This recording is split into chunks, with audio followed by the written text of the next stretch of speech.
Assalamualaikum warahmatullahi wabarakatuh. Bertemu lagi dengan saya Kang Emul di channel Sobat Anda. Berbicara tentang hukum tidak akan pernah ada habisnya, karena kita manusia sebagai makhluk sosial. Namun ada kalanya suatu benturan yang terjadi di masyarakat sehingga menimbulkan permasalahan yang terjadi.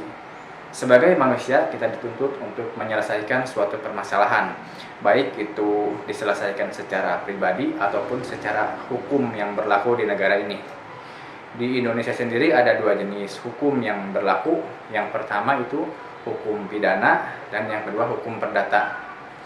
Dari kedua jenis hukum tersebut, apa saja yang membedakannya? Dari jenis kasusnya, hukumannya, atau yang lainnya?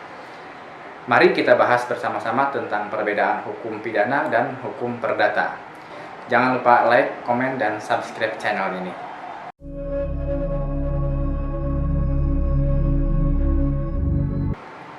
Hukum perdata adalah hukum yang menitik beratkan kepada kepentingan perseorangan.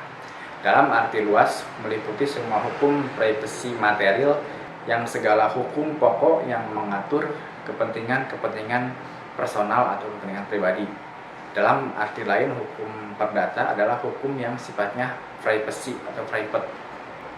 Sedangkan hukum pidana adalah hukum yang berhubungan dengan kepentingan umum dan individu maupun negara, atau merupakan serangkaian hukum tertulis di mana di dalamnya mengatur berbagai perbuatan yang dilarang dengan adanya sanksi tertentu bagi si pelanggar.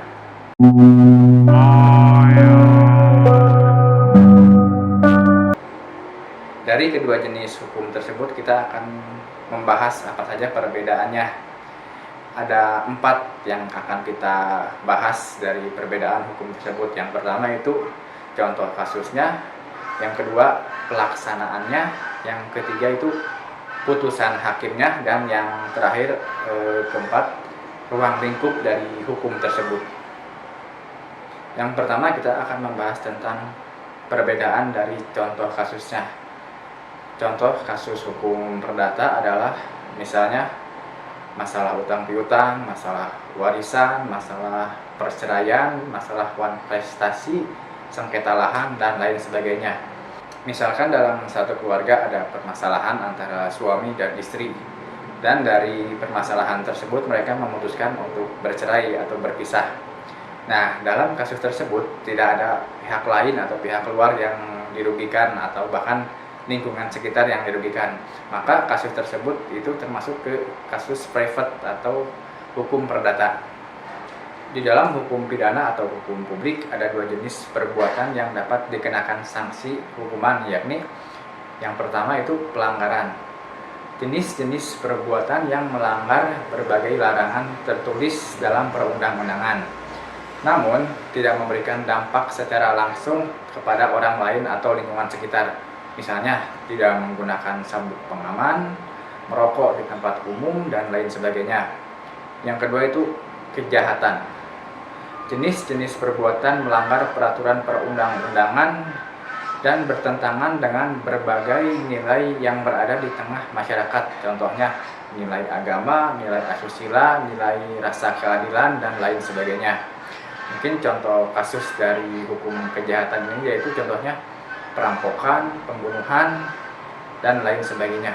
Para pelaku kejahatan itu dapat dijatuhi hukuman penjara, sementara pelaku pelanggaran itu biasanya dikenakan sanksi denda atau sanksi administrasi sesuai dengan hukum yang berlaku.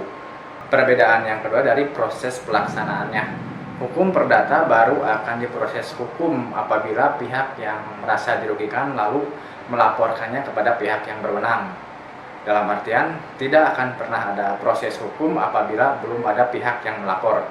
Contohnya dalam kasus pinjam-meminjam uang, apabila si pihak peminjam belum bisa mengembalikan dalam waktu yang sudah ditentukan, maka pihak peminjam dapat melaporkannya kepada pihak yang berwenang. Lalu kasus tersebut akan diproses sesuai hukum yang berlaku. Selama belum ada laporan dari pihak si peminjam uang, maka kasus tersebut tidak akan pernah diproses. Beda halnya dengan hukum pidana. Di dalam pelaksanaannya itu ada dua macam, yaitu delik umum dan delik aduan.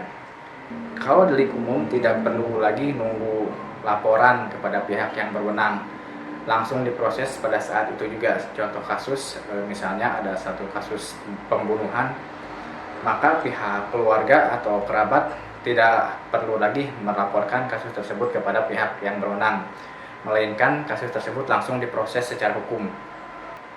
Sedangkan delik aduan adalah delik yang hanya bisa diproses apabila ada pengaduan atau laporan dari orang yang menjadi korban tindak pidana.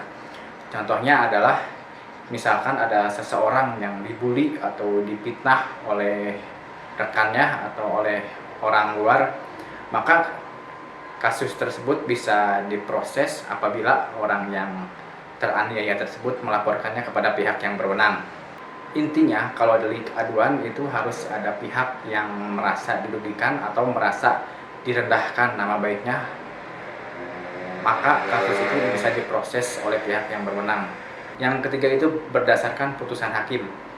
Dalam kasus private atau hukum perdata, hakim tidak memberikan sanksi sama sekali, melainkan hanya mengabulkan permintaan dari si penggugat. Misalnya, dalam kasus meminjam uang, apabila peminjam tidak bisa mengembalikan pinjamannya, maka akan dikenakan denda, bunga, atau sejenisnya. Atau bahkan penggugat bisa mengajukan berupa permintaan aset yang dimiliki oleh pihak yang tergugat. Setelah gugatan diberikan kepada hakim, maka hakim akan menimbang-nimbang barang atau kesepakatan apakah yang bisa dikabulkan. Setelah hakim mengabulkan permintaan penggugat, maka seluruhnya dibebankan kepada pihak yang tergugat. Beda halnya dengan hukum pidana, yaitu dapat berupa sanksi. Lalu apa saja sanksi hukum pidana ini? Di antaranya bisa sanksi denda, sanksi penjara, atau yang paling berat sanksi hukuman mati. Jadi untuk hukum pidana itu semua sudah diatur dalam KUHP. Pidana apa saja yang akan dikenakan kepada pelaku pelanggar atau kejahatan tersebut. Jadi semua sudah diatur dalam kitab buku undang-undang yang sudah diterbitkan, yaitu buku KUHP. Yang terakhir yaitu ruang lingkup keterlibatan dalam hukum tersebut. Dalam hukum perdata itu siapa saja bisa terlibat, misalnya perorangan dengan perorangan, perorangan dengan perusahaan, atau perusahaan dengan perusahaan.